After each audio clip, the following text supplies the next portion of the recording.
Attention. For the next 4 minutes and 10 seconds. Yo!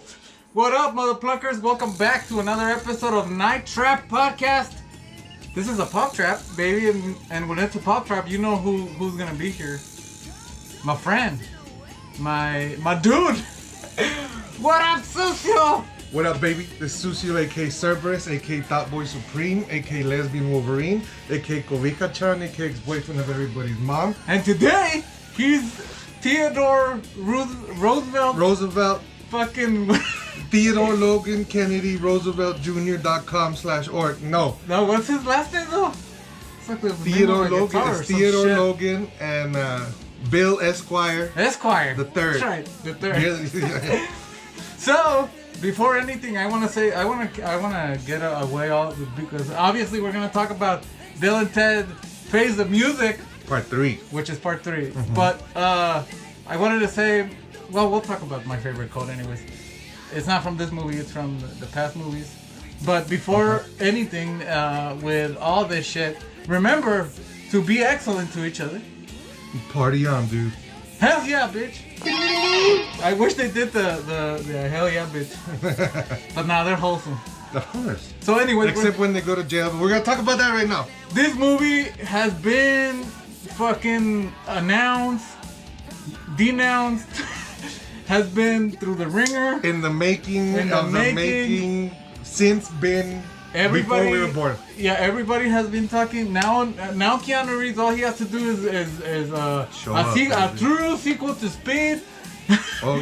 He's doing a sequel to Matrix.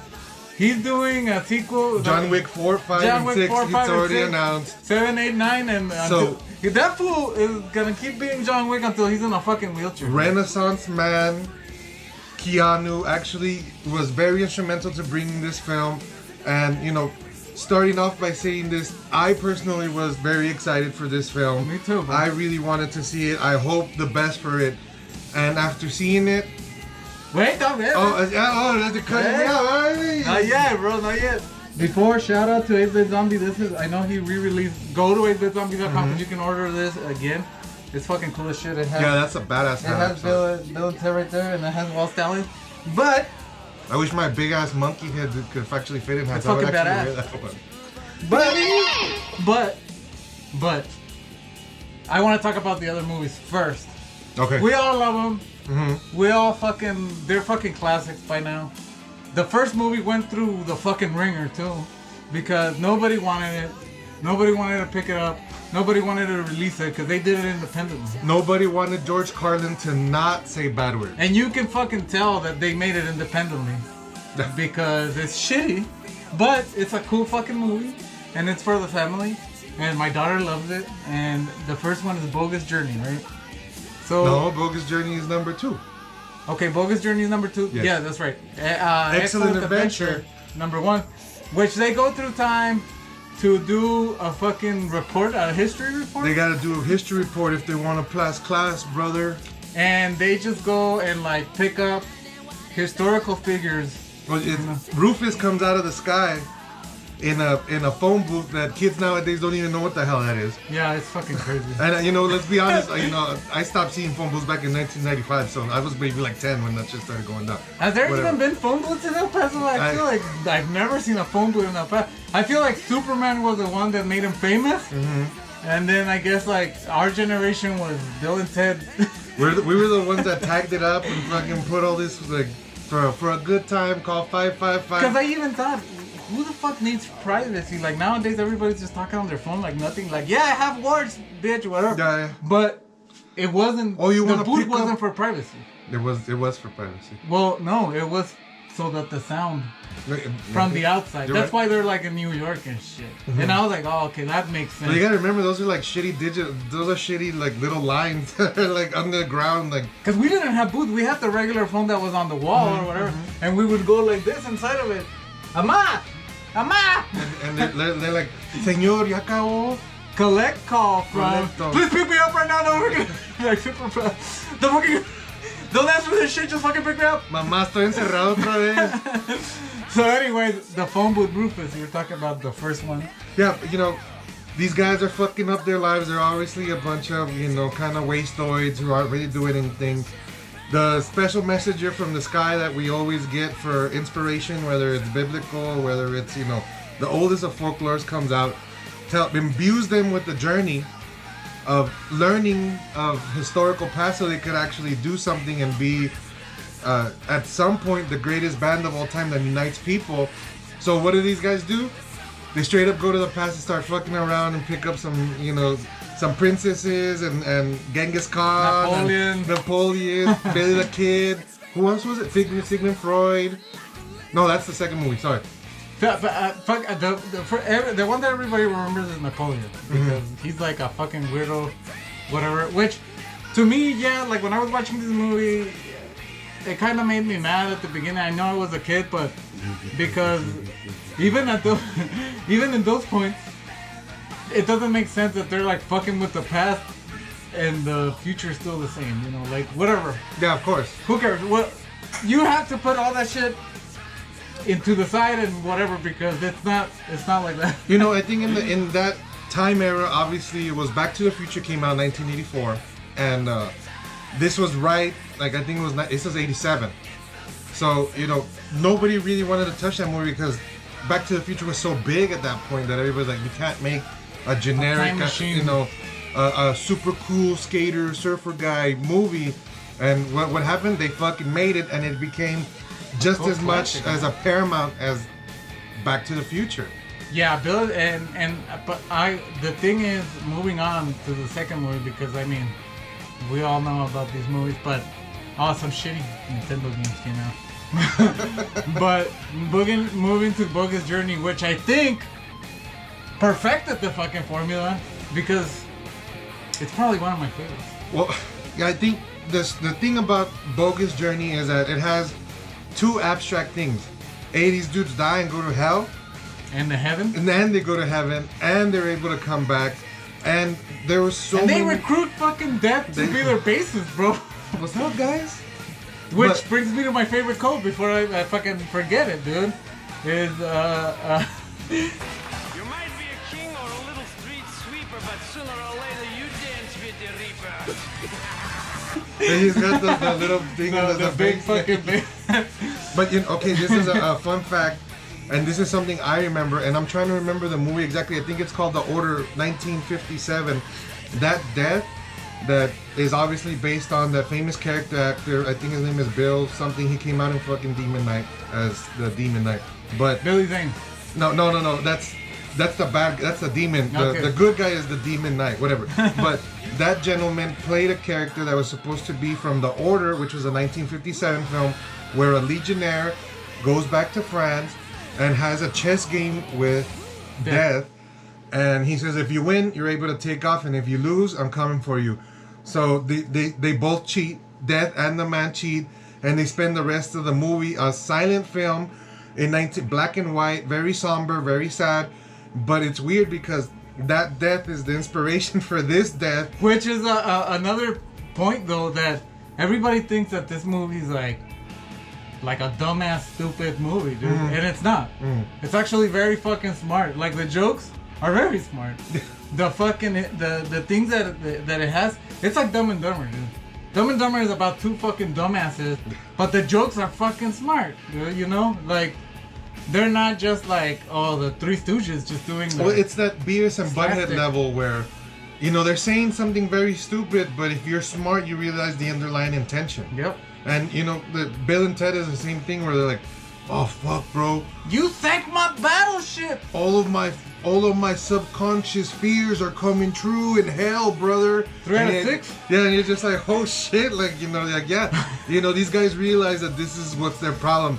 Teacher, Easter Bunny. Well, they keep beating fucking dead and yeah, they Twister. I think Twister's the ultimate one that he fucking gives up on. He's like 7 out of fucking 10 or some shit.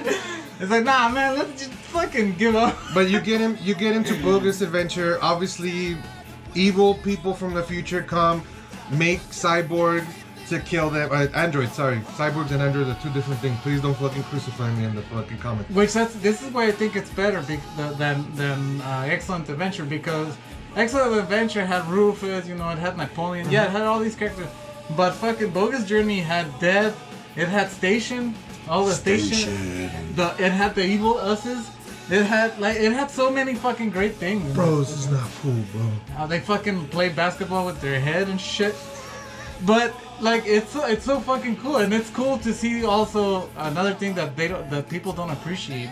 They people just think, oh, they're just playing Bill and Ted, is that they play all these fucking roles, dude. Yeah. They had to do the robots.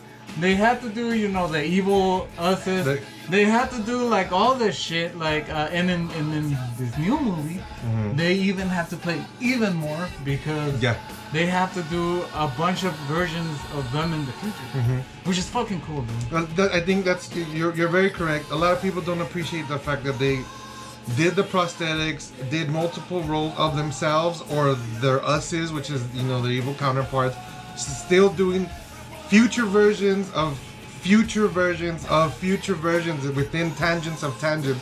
So, you know, let's just be honest. For a story plot about time travel, you could fuck it up so easily. Well, and I thought, I was excited for this movie, but I really thought, fuck. How are they gonna fuck it up? Yeah, of course. How are they gonna fuck it up? Because what's the first? But you know what's the real first thing I thought they were gonna fuck it up on for reals? The music. And I knew that the you thought they were just gonna like license a bunch of bullshit? I thought it was gonna be Ace Frehley again doing God Makes Rock and Roll for You. No, I thought that. Let's go into it. But okay. In fucking Phase of Music, at the beginning when it starts, you're kind of like, because it's that wedding scene or whatever. And they're trying to make the song from the beginning. They've been trying to make the song to unite all people, and they have not done it for the last 25 years. They're doing some noisecore in the fucking. It truly is, and there's bands that are like that. Well, I was like, to me, it wasn't anything weird. They had like Mongolian flutes. Everything. They just and it had some kind of melody. But I thought that was cool because they tried to represent everybody from the first film in that thing where it's like, you know, there was Beethoven synth and there was this and there was that.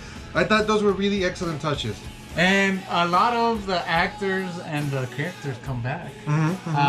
Even a little cameo by Rufus, which is a hologram. But it's cool that they fucking put it in there, dude. I like when you die, you become a hologram in the movie that they wanted you in.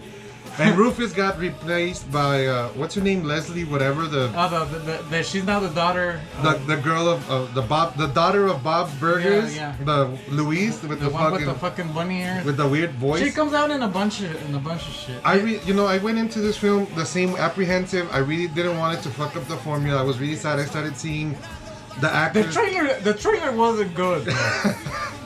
The trailer, I saw the trailer, I showed it to my daughter. Even my daughter was like she's 11 years old, and she was kind of like, yeah, alright, I guess we'll watch it. Because she likes Bill and Ted. Yeah, I remember you saying that. But it was more like I want to watch it because I like these characters. But then... You want to see the completion of the arc. Yeah, but then like when we started, immediately my daughter got sucked in because of the daughters, dude. Okay. So I was like, that's a cool fucking thing for nowadays because, you know, here's my little girl. She wants some kind of representation in this movie that she loves. And they did a female version of Bill and Ted, bro.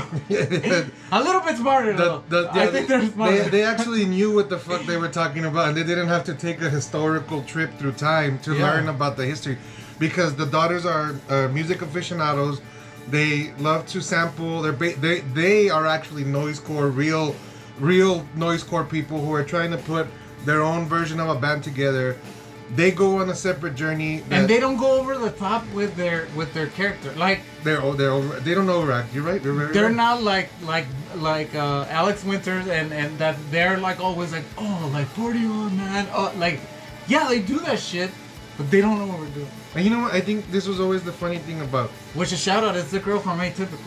Is it really? Yeah, it's a sister from Atypical, and she's exactly almost the same character. Well, what I was gonna say is that what I really always loved about Bill and Ted is that it represented stoners without making us look bad. And without showing without actually showing that it's not even a mention of an edible. It's just people who are chill. Just the way that they talk. Who just want to hang out. Very surfer, very valley from LA. Rock and roll. Bill and Ted themselves find out that they fucked up their lives and they never make that song. So the brilliant idea they have is to go in the future and just steal it from themselves. And be like, and then so they go in the future and they keep meeting pinchy salado versions of themselves that are just like, you fools never made that song, bro. And I wish I could pick a favorite one, dude, but I loved all the versions. I think they were all very interesting, dark, nega versions of fucking Bill and Ted. Because I love that those fools that said that they went to medieval England, and they didn't really. They're already lying there, but I mean, because I don't want to spoil it, but like Keanu Reeves all fat and bald, Bill is all bald and shit. Mm-hmm. And then when they go to the future where they're in prison, they're like buff, todo Cali muscle, like mamado. And they're like, we're gonna fucking we just did 16 months, dog. It's fucking funny that like Bill can't even move, dude. You can because it's like a lot of shit. And those fucking suits are tight. And then the grandpa ones, the old ones, they're amazing, dude. Like, I felt for that shit. Yeah. And I love that Bill is like, dude, you're like the best person I've ever met. Yeah, it did have a very great ending. We're not gonna try to spoil what actually comes out at the end, but the journey from the Bill and Ted that we knew back in 1991, I think it was 90 or 91 that Bogus Journey came out, to the journey now is represented all the way around. Obviously, these dudes got married to the princesses. Obviously, they had kids, and they're still, everybody in their fucking families telling them, forget about that. You're never gonna make music. Too. Like they can't even separate themselves out of their own relationship. Yeah. There's like me and Bill love you very much. Yeah, we love you very, very much. And Elizabeth. And her too. Together we love each other. So, but I think it was very fun. You said the second one was very much about psychoses and people's fears. This one was about relationships. Well, this one is both of the first and second movies together in one. I could see that. Because they do go to hell. I mean, we're gonna spoil it a little bit. They go to hell and they heaven. go back to hell. Well, not to heaven, but they go to hell and they go to the past and the future. Mm-hmm. But the girls, they go on a journey to look for the best musicians to try to make the best band ever so that they can make the best song. So I'm gonna try to remember who they are. Okay, so it's fucking Louis Armstrong. Mm-hmm. It's Jimi Hendrix. Satchmo. It's the fucking caveman guy. Whoever. The original African drummer who had. Oh, that's right. The best drummer ever. Who found these leather hides and strung them on sticks and shit. And that's fucking hilarious. I was like, they're gonna go get like Neil Peart or some shit. I mean, Neil Peart is dead. Well, all of them are dead. Yeah. Not in the past though. Who else? I'm missing somebody else. The Asian lady that they never really gave me her name, but she's the one that... they did say her name. I can't remember that. It was like 5 names. It's like a Mexican name, the but flutist. worse. Yeah. So it's them, and then Kid Cudi joins the party. Yeah, he comes. He's like, bro, I've been lost, bro. I don't care. I just want to do something. And he's fucking smart. Which I thought they were gonna fuck it up. I was like, oh, they're just bringing this fool because he hasn't done anything in years. Well, I mean, if you're a Kid Cudi fan, Kids See Ghosts, you realize that. A lot of stuff he talks about is interdimensional stuff, time travel things. He talks fucking easily, and everybody's just like... He's a conspiracy theorist that actually knows what he's kind of talking about. The girls do know what he's talking about. Yeah, exactly. Bill and Ted don't. I was like, alright, dude, but... Alright. Whatever. But Kid Cudi comes out. There's also... I'm fucking spoiling the shit out of this. Well, it doesn't matter. If you're watching this, it's because you want us to tell you to watch it. And we're about to tell you a next detail of the film because we're not ruining it yet. Dave Grohl makes, which is like, but it's awesome, dude, because he's not a dick. First of all, if you were in his house, he'd probably be like, "Hey, what are you doing here?" I like how they became Let me escort you out. British glam rock fools, and they're like They look like Red Hot Chili Peppers mixed with like Def Leppard. Every single time they go in the future version of them is waiting for them and like, yeah, bro, we knew what you were gonna do. Here's a badass song right here. That's not the song. That's my fucking mark. And then these fools listen to that song and like, this isn't our song, bro. This is Dave Grohl's song. And Yeah. Dave Grohl like, what the fuck I is wonder going what on? song it was, dude. I kept wondering. I was like, dude, is it ever long, dude? Is it like? No, it's supposed to come out in 2023 because it's 5 years from now. Oh, So okay. in 3 No years. spoiler. Shout out Dave Grohl for your Best future song number. ever. Yeah, the best song ever of that year. That's fucking hilarious. But I mean, it has a lot of those little hilarious moments. And anytime they go to a place, they don't stay there for too long, so it doesn't like. It doesn't It drag. doesn't get old. Mm-hmm. And the movie, dude, is 90 minutes long, which is fucking perfect. That's actually rare nowadays. But they actually do it in real time because the timer ends almost like I would say like 10 minutes before the movie world's ends. supposed. Yeah. So this is the ultimate thing that's gonna happen in the film.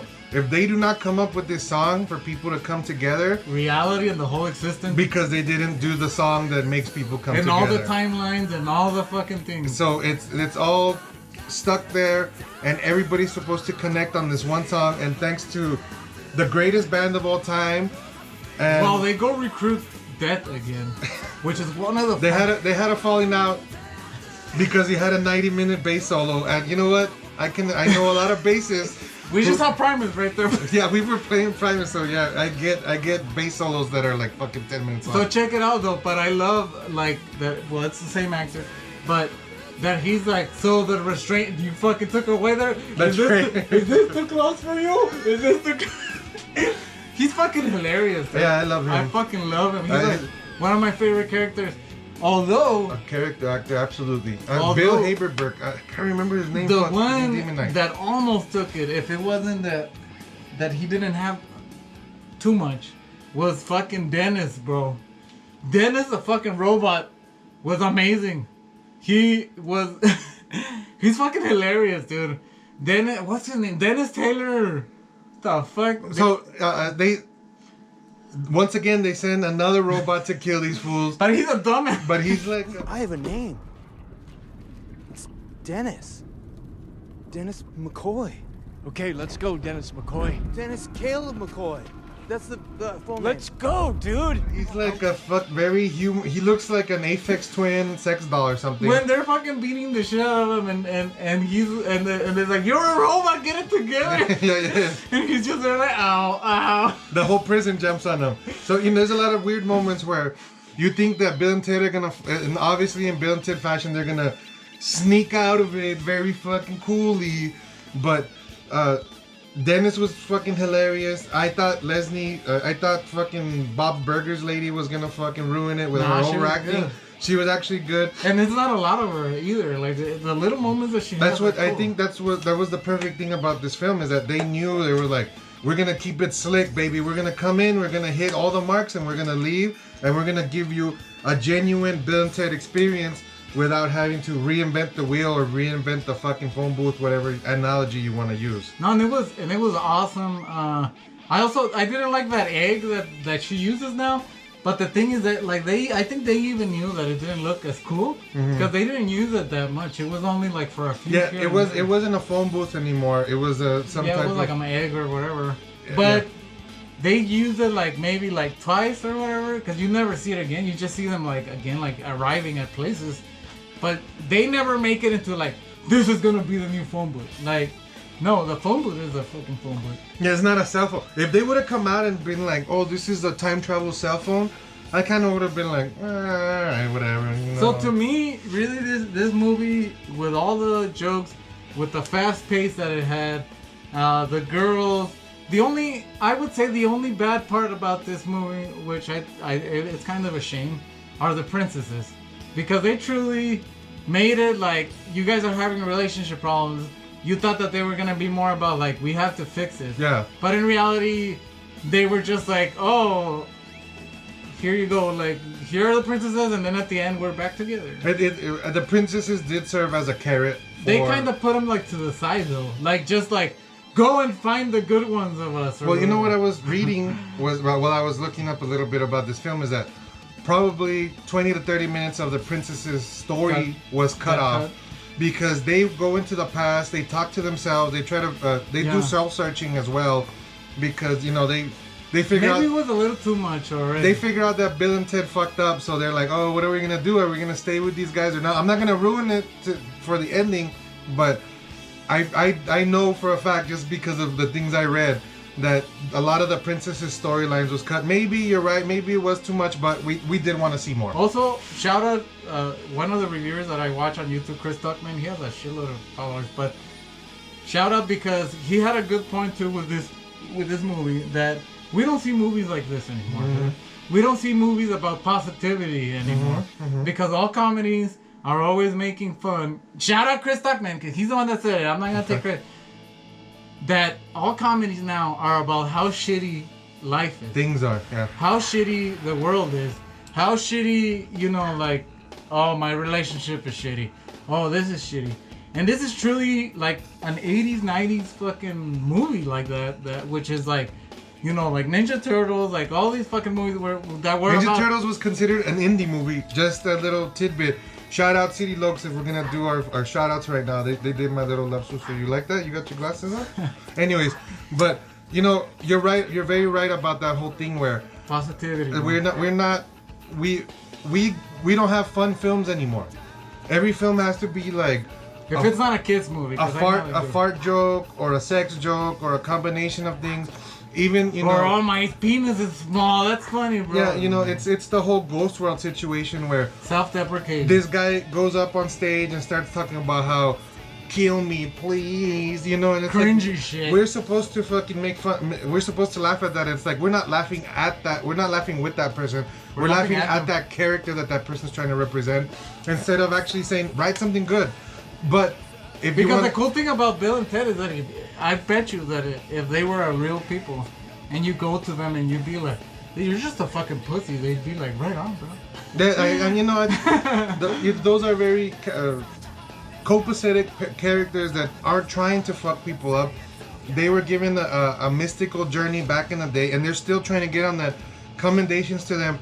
Now, in the research I did getting ready for this film, I actually watched the Bill and Ted live action TV series that only lasted 6 episodes. And if you like this film, this is before we give our thumbs up, thumbs down, 10 out of 10 whatevers. If you like this film, please go watch that live action version. It's very interesting. They stay true to the characters, and it's actually funny. And you realize that the adventures they have after part 2 are those adventures that they would actually have. I really recommend it. It's free on YouTube. Please look it up. Bill and Ted's Excellent Adventures, the live action. Watch it. It's fucking hilarious. Sucio recommends that one. But let's get down to the nitty gritty, baby. Wait. The ending to me was amazing, because I really thought that they were gonna go one way, but they totally went to a way where you can't really talk shit about it. I'm so glad that they didn't do the 2001 Space Odyssey where it was just Bill and Ted in like a white room, and they were gonna do like Evangelion. This like whole movie, you think it's about the greatest song, and it's not. You'll see what it's about, but it's an amazing ending, dude. And at the end of the day, I was like, holy shit, this pretty much encompasses everybody in the world and everything, and it's cool except reggaeton. This fuck reggaeton, but I was gonna wear my reggaeton fuck you tanga right now. I would fucking kick you the fuck. Perreo. You're just in it for the nalgas, bro. But well, shit, baby, it takes a mighty powerful ass to sit on my throne. But I mean, with that, I thought Trolls 2 was kind of about the same thing, and they fucked it up so bad. That movie is like a negative 10 out of 10, bro. But this movie, bro, to me, I'm gonna give it, dude, a 9.5. You know what? I respect that number. 9.5. Why do you give it that? Why is it so high? Because I was watching some of our old episodes. It's great. We're giving shit 3s and 2s. No, I really think that this movie is gonna be part of the trilogy, bro. The lexicon. I thought, since it was so we didn't know what it was gonna happen, and it over exceeded our expectations, dude. I think that it's gonna be part of them. I think it's part of the three, and then they all have different costumes in each movie. Yeah. This is from the second one. This is the one I'm wearing, but Yeah. it's everybody just remembers pretty much the second one because of the hat and shit. But in all three, they're different. They're different costumes, and in this one they even look older. They like, and Keanu Reeves looks old as shit. I don't care how much people tell you that he doesn't age. Maybe he doesn't age with a beard. But that's Zaddy, baby. But You can't without talk a about beard. Zaddy like that, you know? Without a beard, he looks old, bro. Keanu Reeves is a fashion icon. I don't give a fuck what anybody. I No, wish I he's- looked as good as He's a Keanu badass Reeves, baby. fucking. He's a badass person. Shout out Keanu Reeves. Shout out Point Break, bro. But 9.5. The only reason why I'm deducting the 0.5, it's because of the princesses, bro. And The lack maybe if of they put on princesses. a DVD or a Blu-ray or whatever, okay, yeah, that's cool, an explanation. But it's not the lack. It's more that I kind of wanted to hear from them, you know, because they're characters that we didn't really hear from. They did play an important part because, once again, like I said, they were the carrot on the fucking dangling. They were the goal at the end. Because whatever happened in the film, Bill and Ted are looking for them, want to be with them, whatever. I'm not going to ruin it for you. So 9.5 out of 10. 9.5. Now, me in my critic of critic, judgmental as fuck, nostalgia, staunched, you know, absolutely defensive of the gems that I love as a child. I'm going to be honest with you. I'm going to give it an 8.5. Now, the only reason I'm going to give it an 8.5 is boo. The only reason I'm going to give it an 8.5 is what you were right on the point. I wanted to see more of the princesses, and I did want to see a little bit more of the daughter characters. You know, obviously this was a Bill and Ted end. You know, this was the part 3. This is the end of it, and it was supposed to be kind of a launch for the daughters. You know that the daughters are gonna have adventures. They're gonna do cool stuff. They're setting that up. That's why they're Bill and Netflix Ted. show, bro. That's why they're Bill and Ted's. You know, BNT. you know, like copy paste characters, but you kind of like them too because they represent what you were represented as a kid, and this is the next generation of people. The reason I take off the other 0.5 or like the whole is the music. I'm not saying that the music sucks or nothing, but I kind of knew that they were gonna be DJs. I kind of knew that it was gonna be a spectacle, a bigger. The song wasn't gonna really matter because the action, because everything that was happening was gonna matter. And I love music. I did like, you know, in the first one when Beethoven and fucking Genghis Khan and everybody was playing. I did like in the second one where like the future versions of them come back and play the That song. beard, they look like a ZZ Top. You know, it did look like ZZ. I deducted that whole point for the music. Now I wanted to see more about music. I love music. I appreciate music. I love that they didn't have any licensed music. Just- You know, but you're right. You're right about. But I did want to hear a kind of a new score. I did want to hear something new, whether it had Kid Cudi or not. Whether it had fucking. I thought it was cool though that they did bring that, like, even the girls knew, like, we're gonna bring rock, we're gonna bring jazz, we're gonna bring, you know, like. And the fact that they brought Louis Armstrong, probably the greatest American artist, musical artist of all time. I can't do his voice. I love Louis Armstrong. The fact they added that, the fact that they went to Jimi Hendrix and Jimi Hendrix is like, I'm not gonna. He's all fucking- dismissive I'm and not gonna shit. get out of here. And then like But the moment he hears Louis Armstrong, the it's like, moment Louis Armstrong holy- comes in, he's like, oh, young man. Like, you know, he does the whole hat and shtick, everything. To me, I thought those were beautiful. I'm gonna give it back another half a point. 9. It's going up to 9. Sucio says 9 out of 10. That's the thing that you see, because like since they didn't have the music, like the licensed music, but they brought all these icons for kids, dude. Like my daughter, I was fucking proud of my daughter for being like, holy shit, they're gonna get Louis Armstrong. I'm like, Yeah. how the fuck does she know this shit, you know? I would be proud to. Oh, You know what? I would be proud. oh, they're to. gonna get fucking Jimi Hendrix? I was like, are you fucking serious? Like, Yeah. wow, they're like, all I thought you fucking listened to was Billie Eilish, but apparently, apparently you're doing good, Dad. I just kidding. Yeah. I'm gonna pat you on the back. It's probably in my the wife. cradles and the silver I'm gonna give all the spoons. credit to my wife because all I hear is like Ghost and Blink. Oh no. No, I fucking listen to everything, but yeah, I think so. Then I think it'd be like around a 9.25. A rare 9.25 on the Night Trap podcast. And I'm definitely getting a fucking Blu-ray of this fucking. I you know what?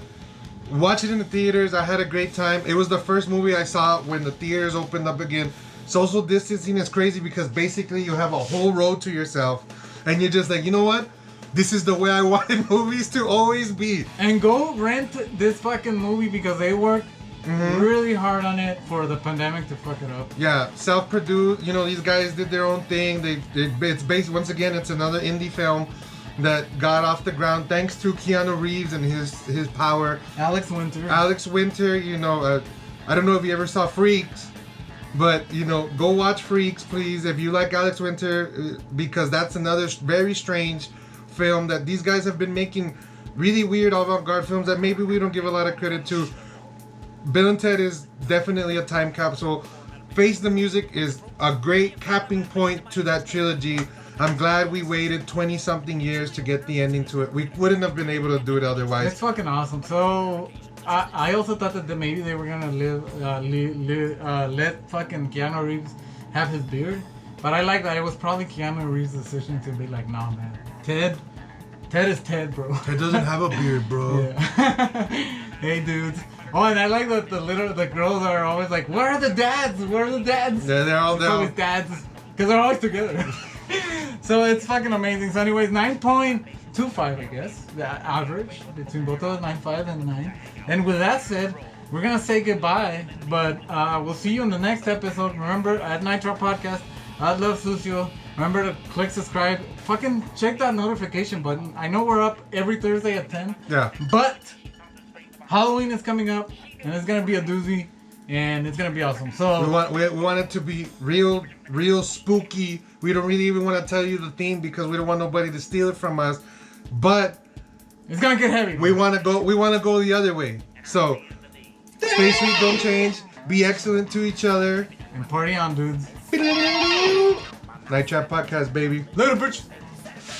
Stand, baby!